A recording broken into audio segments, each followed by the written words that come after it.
Ce n'est pas qu'une bibliothèque ni juste un café, mais les deux en un. Ce café littéraire propose d'autres services que du café. L'idée est de construire un lieu social et culturel afin de dynamiser leur terroir en un seul et même lieu. Le client a la possibilité de lire, d'échanger, de s'accorder un temps pour soi par la lecture et la dégustation. Ce que je trouve le plus intéressant, c'est que c'est vrai que des fois on oublie un peu de lire. Enfin, on se dit toujours je vais lire. Et puis des fois je viens juste boire un verre ici.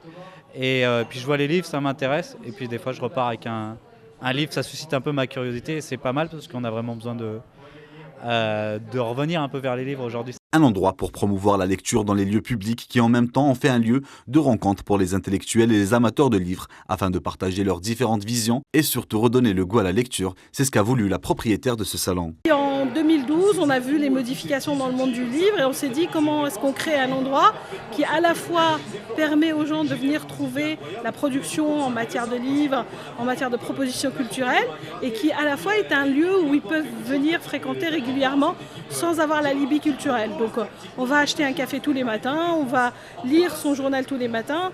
Alors plus vous forcez les gens à avoir des rencontres avec les livres, plus vous les forcez quelque part à lire. Donc c'était l'objectif. Un vaste choix de livres et de supports dans les divers domaines sont proposés à la clientèle.